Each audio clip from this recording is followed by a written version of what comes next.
Hey everybody, it's Tim and Mary, and we are talking about learning to love your midlife, time loving midlife. Dr. Mary White, how are you? I'm doing so good. This is especially important for me, this topic, Tim, because I feel like I've worked hard at honing my mental ability throughout my career, but also going into this kind of different stage in my life. Absolutely, everybody. We are talking about the mental life and how you think about that and how you deal with that as you're going through your midlife time. And listen, everybody, this is the fourth of six conversations. So thank you so much for watching this. And if you find this helpful, please share it with somebody. So the first week we talked about those big stereotypes, the big midlife crisis, how you get to a certain point and it's just one big downhill slog to the end. And we were like, no, that's not how it is. We talked about midlife time being a time of harvest where all of the knowledge and wisdom and experiences you've had can now make a great contribution. You can use all of those to have a wonderful life and to make a contribution. I loved that first discussion.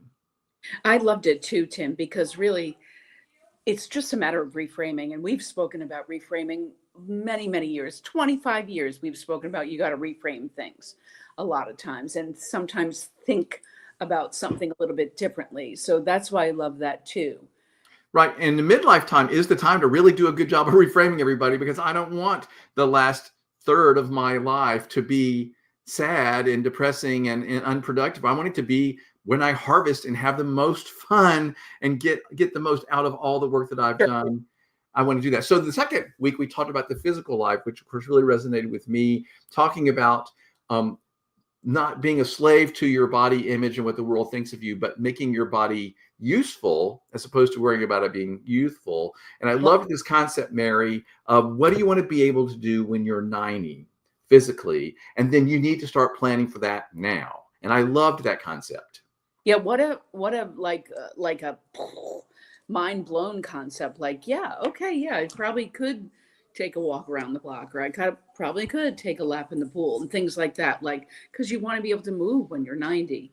You're so Right. good at stretching and all that stuff, Tim. You're so Well, really going to help you.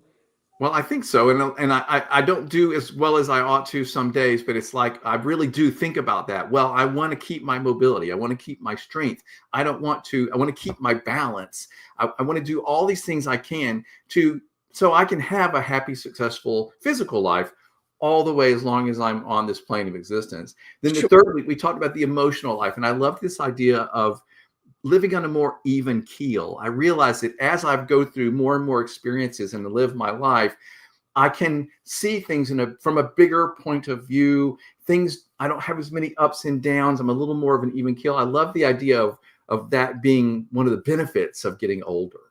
And you don't have to react to everything either. You can just let something go. I'm always about this. Take a higher ground. There's no reason to reply, especially in this age, kind of this social media blitz that we're having. I feel like it is really time to step away from some of that and stay on that even keel for sure. Right. And I feel like right now we live in a time where everybody is instantly outraged. And there's sort of this immediate reaction is sort of how they feel alive. And I feel like that is so sad to me that so many people are living their life from that place. Like getting really upset about something that they see on the news is a way that they feel alive. This is not the way I want to feel alive, Mary. I want Oh, to feel alive in all the millions of other ways that are much more pleasant and peaceful and calming. yes, totally. And I love, love, love. Speaking of the sailboat behind me, an even keel. Absolutely. It's very nice. So tonight we're talking about the mental life. And I know that this is an area of your expertise and real interest, Mary. And I love this too. I want to be mentally sharp all the way through my whole midlife time and really all the way to the very end of my days. But I have to, just like we talked about with the physical life, how do I want to be able to be mobile and strong when I'm 90? Well, I also need to work on my mental self. How do I want to be mentally when I'm 90? So I'm assuming, is that part of the way you think about this? Yeah, I mean, I'm always thinking about that. Like, my father had Alzheimer's, well, dementia. And so I'm always thinking about that. Like, what did he do? Like, what could have changed that trajectory? Or was it just inherited, genetically, which is certainly something that happens. Um, But I'm always thinking about, what do I want to do to really sharpen the saw? What do I want to do? Well, for one thing, I really want to keep reading, Tim. I want to keep learning. I feel like the more adult learner like you can be, the better. Well, why would people want to stop learning? Like I think people think about learning as being in school. That's not the way I think about learning. I always want to learn something new, and I want to have new interests. I mean, listen, Mary, they tell you go to a party, and then some people have no idea what to talk to people about, and they're not interesting. Well, it's because they haven't read anything new, gone to a movie, paid attention to like they don't have new things happening in their life that they're paying attention to. Right. I feel like I could talk to anybody about anything at any time, I hope. So I think that's a piece of this, though, is so you have to, here's the latest book that I read that I loved, or I read this article online at a website that I love. Let me tell you about these concepts. This is keeping yourself mentally engaged. Right. I completely agree with that, Tim. And you know what? Like, you have to be an adult learner. And to me, the difference between an adult learner and a child learner in school is because you want to learn. It's a need to know. So get needing to know things. You know what I mean? Like, need to know things. Like, I have FOMO a little bit. I got to know a lot of stuff. Well, the thing too is that I love is you take agency over it, and you're like, well, what is interesting to me? What do I care about right now? What's piquing my interest right now? Let Right. me learn something about that. I think that's really interesting. This is a way I think that you can get young people interested in reading. It's like, okay, you love motorcycles? Let's find a motorcycle magazine and let's Right. learn some stuff about like this. They realize, oh, I like reading when it's about this, right? So it's the same thing for me now. What am I interested in? What if I'm interested right now in having a better midlife. So I read a book about having a better midlife, and Right. we're talking about it. But that's just an example. But Tim, it doesn't have to be like, I'm saying you don't need to all of a sudden start reading if you've never been a reader. That's not going to be, but maybe you can put together Legos. I mean, I know there are some of these Lego kits that are like incredibly, what's the word, difficult and not time consuming. I'm sure they're time consuming, but they're intricate. That's the word Yes. I'm looking for. Thank you. And I think that's an option, or put together something like that, or do crafts or something like that. A lot of people are interested in that. There's so many people who have such amazing skills to me. Like, if I could sew, not that I want to get a sewing machine right now or have the time for it, but a lot of people know how to sew. And I think that's such a great, um, activity to engage in. Right. And we're talking about just continuing to be engaged with the world and learn new skills, learn new things, however that manifests for you. Mary, I've been thinking so much about my father, Hmm. right? Because his birthday is right around this time, as was my parents' anniversary. And if I lost my father, gosh, I guess it's been a couple years now, has it? Okay. But I think about him all the time. For one Right. thing, his lamps and his stuff is all over our bed and breakfast. And so I talk about him and his work all the time. But one of the things that I often tell people about my father is that he always had something going. He was always trying something new. And I didn't really appreciate this. I always thought, well, he's painting and he's trying to play the organ and he's playing the banjo and he's doing this. And he wasn't like great at all of it. I got caught up in that mistake. Yeah. We're thinking you have to be great at something to enjoy doing it or to engage in it. And Exactly. no, he loved doing all of it. And he was and the other thing, Mary, he loved puzzles. And it kept his brain going. He could work on a puzzle. He always had a puzzle going. Right. And isn't that awesome? I mean, my parents, Tim, were the same way. I think you knew that already. They were always into drum corps and things like that, but they would go through hobbies. Like, they went on this fishing hobby where they would fish for years off the bridge, off the bridge in Stewart. And I'd be like, they're on the bridge fishing and, thinking it's crazy. And then they would go to something would affect fishermen, like some sort of new local law. And they would go to the meeting, about this local law. And then they had a used furniture business. And then they would redo furniture. And then my father made furniture all the way till, it became unsafe to use the tools and saws and things like that. But I mean, they always had something going. Always. Well, and I just think that's, your parents were like this, and your whole family has had this. Like, you aren't gonna sit around, right? You're engaged with the world. You're always trying something new, doing something new. And this is what we're talking to everybody when we're talking about engaging in the mental life in your midlife time, is staying engaged in whatever that looks like. But don't just sit and turn on the TV, because just like when we talked about the physical life, I've known a lot of very nice people who retired, sat down in front of the TV, and that was it. They stopped moving, they stopped thinking, they stopped reading. So not only did their physical life really decline, but their mental life did as well. And I don't want that to happen to me. 100%. And it's kind of actually, Tim, it's scary for me to think of it. You know, like I'm scared to think of, like, I feel I'm pretty intelligent at times, um, sometimes not so much common sense. Dr. Mary White, you're doing okay. Yeah, I'm doing But, okay. I think sometimes that caution of is part of the motivation. It's sort of like for me physically, it's like, well, the day I think about not going to the gym, I'm like, well, listen, I need to stay on top of this. I think that there's something healthy about knowing that you need to be on top of it. Right. I mean, the being anxious about it is something else. I mean, I don't need necessarily to be anxious, but every day I do like 5 puzzles. I do every day, Tim, the New York Times mini crossword puzzle, the New York Times regular crossword puzzle, Wordle, connections, and strands, all from the New York Times app. And So do you do this because it's fun, or do you do this because it's part of your mental acuity program? both. I mean, when I finished a PhD many years ago, I said I was going to do crossword puzzles. I loved crossword puzzles. My mother loved crossword puzzles. My brother loves crossword puzzles. Everybody, my mother sat me down. That's how I learned vocabulary words, was really doing crossword puzzles. So, but I really couldn't engage in it when I was within a PhD program. So after I was done, guess what? I started it. I bought the New York Times Games app and I do it. By the way, the mini puzzle, strands, connections, and Wordle are all free online. You don't have to subscribe. So they won't keep track of it like like I will on my phone. But you know what, Tim? Let me tell you my day, because it's crazy, crazy, crazy. But tomorrow will be my thousandth crossword puzzle, New York Times crossword puzzle. Yeah, Perfect timing for this conversation.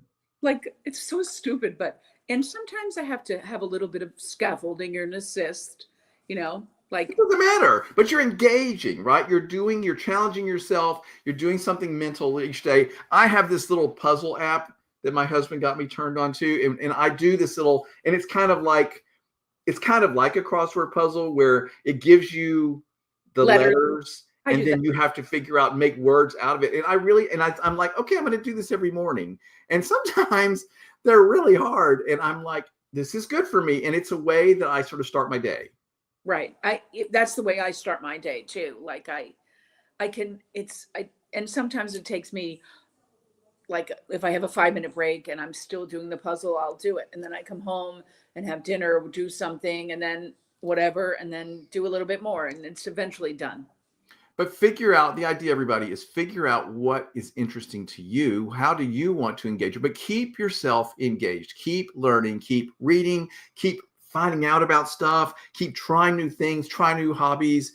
Just stay engaged and keep your mental processes going. Don't just sit and watch the TV and be passive. Yeah, and you don't have to. I keep on talking about reading, but if you're not a reader, you're not an everyday reader. Listen to a book on. I'm gonna so date myself by this, Tim. Allow me to say it, and then I'll change the word. A book on tape, but now let me say an audiobook. I mean, that is fine too. That's reading. You know, Sure. did I tell you one Christmas? I maybe didn't. Well, like in between Christmas and New Year's, Noel is traditionally off, and we started listening to this book on a drive. And we listened to the whole series of books. We didn't turn on the TV once. It was like one of our favorite times, like, because we would just sit and engaged in a book on audiobook. It's really break that habit, Tim. You can say book on tape. I know what you mean. It doesn't matter. But the point is, you are engaged in a story. You're listening, and I do think that counts as engaging in listening to the story. I have friends that do a lot of driving for their job, and they will listen to books on tape and all the time that they're in the car, and it's really engaging. A lot of our book club members here at Phantom History House do their books that way, and it's like, it doesn't matter. You're getting the story, you're hearing the story. I personally like to sit down with my book or my tablet because I find that really, really engaging. But I do like, if I'm driving a couple hours somewhere, I do like a book on tape. It's makes the time go by really fast. And I know your favorite books on tape, audiobooks. Do what now? I know your favorite ones. Oh, do you? The Harry Potter series. Oh, is you? I've listened to many of the Harry Potters many, many times when traveling up to do band clinics. Yeah, and of course, those are fantastic recordings and performances. But I've got some friends who've turned me on to some other genres that are really fun, and I enjoy engaging with a story, and I'm keeping my mind going. It's not just mind-numbing scrolling, seeing what the latest meme is. Listen, that can be a great way to turn off your brain, but the idea, everybody, is stay engaged mentally. There was a concept in the book that we're using sort of as a springboard for our conversations called Learning to Love Midlife by Chip Conley. One of the things he talks about when he's talking about the mental life is the difference in knowledge and wisdom. And I thought this was very interesting. Do you want to tell me what you feel like your definition is of those words? So this is what I feel like. I feel like knowledge is a bunch of facts. Like Mary White is really good at trivia. She can do the crossword puzzle. She can do trivia. She can win for your team at the bar. Whatever, she is gonna do it. That's knowledge. Like I have a bunch of collected facts, a bunch of collected information. I really think wisdom is how do you use those things? And plus, how do you use those things that happened in the past? Like, how do I know? Take a higher ground, Mary, because digging in the mud is only going to make the pig and you dirty. Just stay out of the mud, and that to me is wisdom, is where you take your prior experiences, you take what the knowledge, and then you elevate it into some sort of, I don't want to say the word ethereal, but some sort of different realm where you're using it to create a bigger space, a greater space of calmness too. I mean, Yeah, using absolutely. wisdom is Absolutely. so much calmer.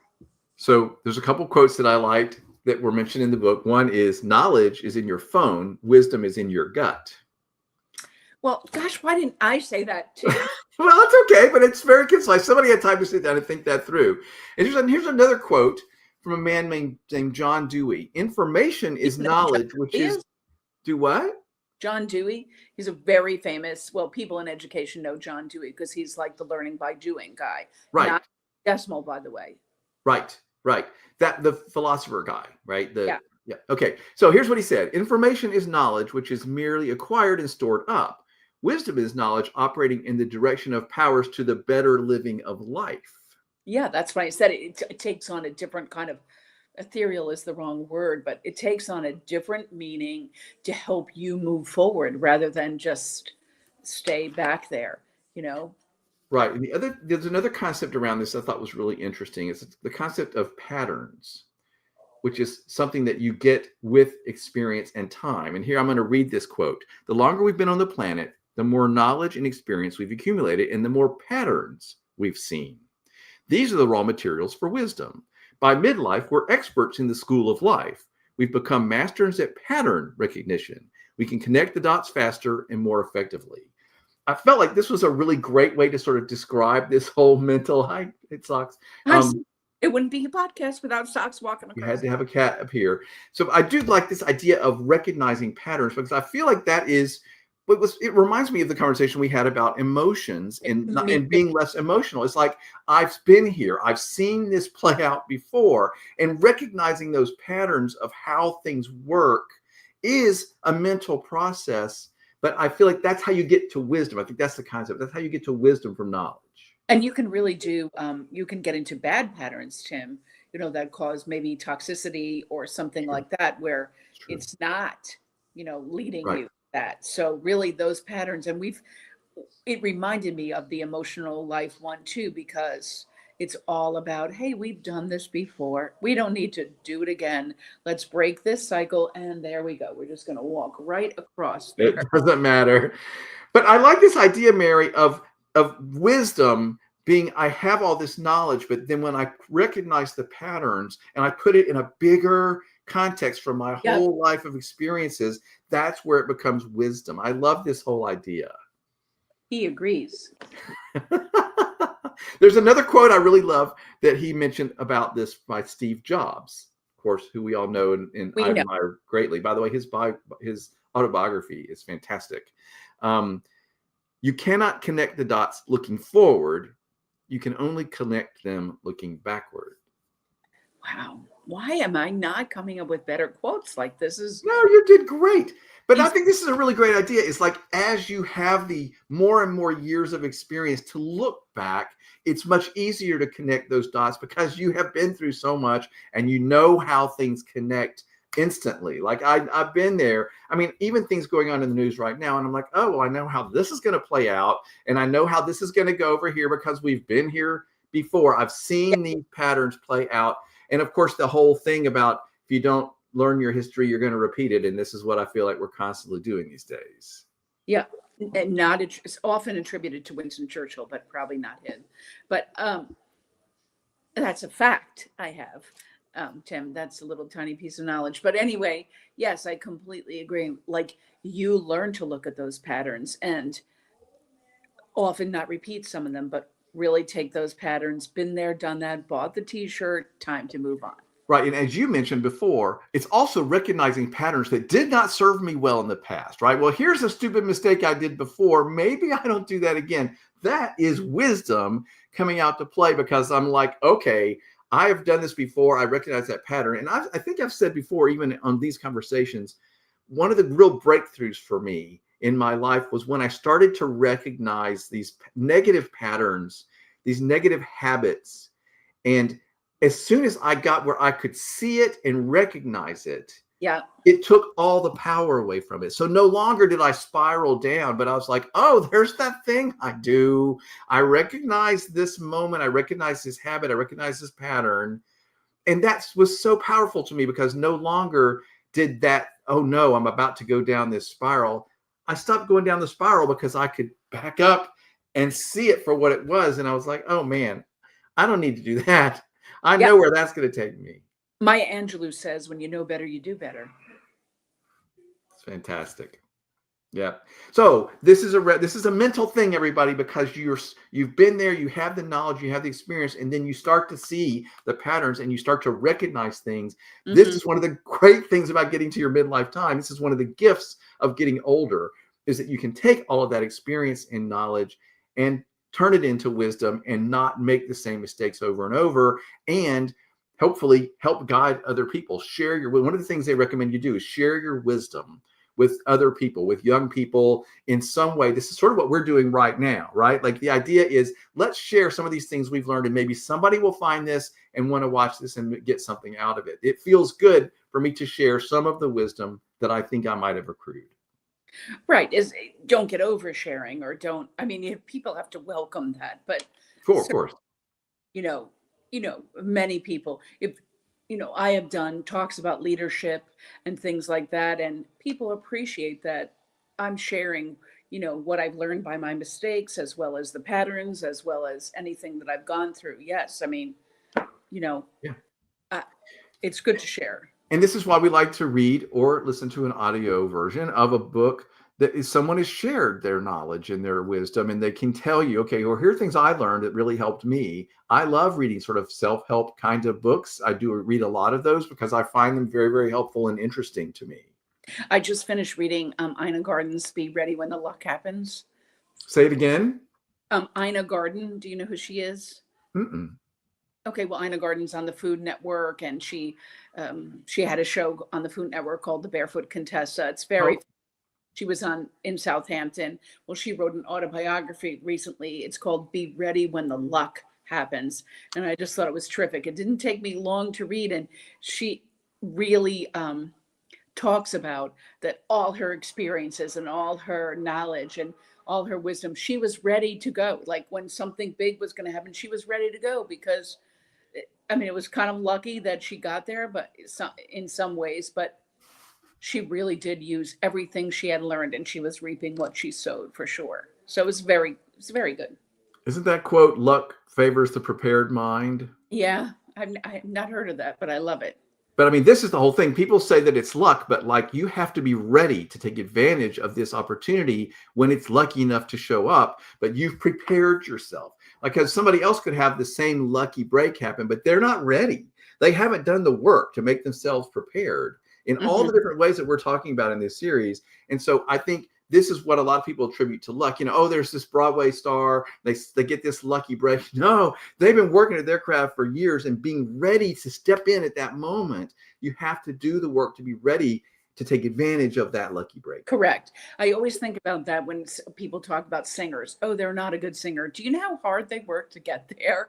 I mean, whether you like them or not, I mean, they're talented Yeah, and because they're ready. But I love what you said about be ready, you know, right, amass it all, and then you're ready to be wise. right. The other big concept that Chip Conley talks about in his book, we're using the book Learning to Love Midlife by Chip Conley to serve as a guide. One of the other concepts he talks about when you get to the midlife, and we've discussed this in other venues when we're talking about it here with the mental life, he talks about sort of editing your life. You learn how to edit your life and you decide, I'm going to let this go. He talks about sort of shedding your skin when you get to this age, and you can say, okay, here's some things that I've been doing or that I've been living with, and I'm just going to let that go. I'm going to peel that right off and let it go. You know, and he talks about you're not your job, you're not your bank account, you're not your trophy wife, like you are. What are you underneath all of that? I think when you get to your midlife time and you've done all this work that we were just describing, Right. then you can sort of have you can Yeah. give yourself permission to let a lot of those masks we wear, take it off and put it away. This is incredibly freeing and exciting. And to call those, it has to be so releasing, to eliminate those. It has to be releasing. That has something to do with your physical life too, like to shed that what people may think about you, they don't know you, you know. So I do like that. Yeah, And we also, talked a lot about not worrying so much about what people think. yeah, I was thinking about also shed some old patterns perhaps, but also some, like I think we talked about this, Tim, but you don't have to, you can say no. It's okay to say no to somebody. This is something that I really struggled with in my career, was saying no, just because um Well, and sometimes you feel like I have to do this because of such and such and such and such. But I do think, like they said, one of the gifts of getting older is you can say, either that wasn't really true or that's not really important to me now. What really matters to me now? Where do I want to spend my time? Who are the people I want to be around? I yeah, spend a lot less time around people I might have felt in like I had to be around someone or sort of tolerate. And now I'm like, I'm not interested anymore. I don't feel the requirement. yeah, no, I completely agree. Like, you don't have to go to that party if you don't want to, where you might have felt like you have to, for sure. Yeah, he talks about the great midlife edit is what he calls it. What do I let go? What do I keep? What do I change? Say those three again. I like it. What do I let go? What do I keep? And what do I change? Hmm. Something to think about, everybody, as you're thinking about the mental life that you want here in the midlife time. There's something to think about. What things in my life do I just want to let go? I don't need them anymore. What things do I want to change and do differently? And what things do I definitely want to keep that I like and that are working well Right. for me? Yes. Wow, it's really great food for thought. I could think of myself like either making a mental list or an actual physical list. Yeah, absolutely. I think writing things down is very powerful, everybody. If we're talking about doing mental processes, I think making lists is a really good thing, especially if you're trying to make a big decision, put the pro Yeah, and cons on either side, but I think writing things down is very powerful. I think that's why a lot of people like journaling, that kind of thing. But I do think, I do sit down each year and write down, here's my goals, here are things I want to try to accomplish in the next year. I find that very helpful and productive for me. you're so good about that, Tim. Well, it's just something that I think is really healthy to do. And I do like doing it at the beginning of the new year. I don't feel pressure and I don't call them resolutions because those are broken, but I do like thinking about where am I? I think taking stock of your life is a good thing. Do it at your Yeah, birthday, do it on July 4th. It doesn't matter. But to take stock and like, where am I? This is sort of what he's talking about here. As you're thinking about your mental life as you're getting older, we're like, take stock. Well, what do I really, let me think about my life. What things in my life do I want to keep? Do I really want to have around? What things can I just let go? And what things do I need to do differently? Do I need to change, maybe do things a little differently? Part of it is because I now have the ability to have those patterns, see those patterns, have that wisdom over all the years. All of it comes together. I think too, like Tim, this is a kind of a metaphor, but after I stopped working, one of the things I did was cleaned out my closet of work work clothes, if you will. I mean, some things I kept just, and now I'm going to do it again. You know what I mean? Like, but I do it all the time. Like, well, gee, I'm never going to wear that blazer again. Never. Yeah, that's one of the gifts of moving. I'm about to move again, and it's very hard work to move. But one of the gifts of it is you purge your life. You go through that process of what do I, Mary, you helped me with this when I moved last couple of years ago. What do I need to get rid of? What do I want to keep? What's really important to me? You don't want to schlep a lot of stuff around with you. So part of the same sort of mental process we're talking about. Take stock, have some thought, think about this. And then the other big point we made tonight that I loved, Mary, was really like our parents did, stay engaged, keep learning, figure out what you're interested in, find new interesting things to go or do, or, just stay engaged with life and interested in life. There's so much to do and see and learn out there. You know what I've been reading a lot lately, Tim, like just in newspapers or magazine articles or things like that, or just seeing that there's a lot of loneliness. And I do not think that is good.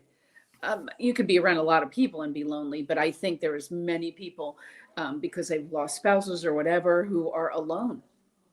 And how, I think that's something to think about, like how to engage in a community that will help you through that or something, because that to me is must be very tough. Right. And I think that was one of the things we talked about a little bit when we talked about the emotional life, because we had some tips for everybody go back and check that recording out that's available on the YouTube channel, because we talked about, there are suggestions for how to engage with life if you are feeling lonely, and a lot of people do. And part of the way to do it is the stuff we're talking about tonight, right? Join a book club, find a way to volunteer, find somewhere to be engaged, go join some sort of group. There's all kinds of, go join a yoga studio. You'll meet people, you engage with people. Volunteering is absolutely helpful, whatever you like. There's a group helping dogs, or gosh, there's a skunk rescue here in Oldsmar, heaven forbid, so, I met a woman one time that told me skunks are my life. It was the most fascinating. Skunks are my life, is what she said. It was so interesting, but she was very engaged in skunk rescues, which was a thing I didn't even know about. And I was like, well, first off, I think I'll never hear that sentence spoken to me again. But it was interesting. She was engaged and actively involved in something that brought her a lot of joy. And this is something we've been talking about every single week.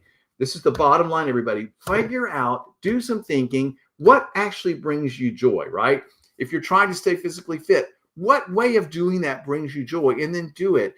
You want to stay mentally active.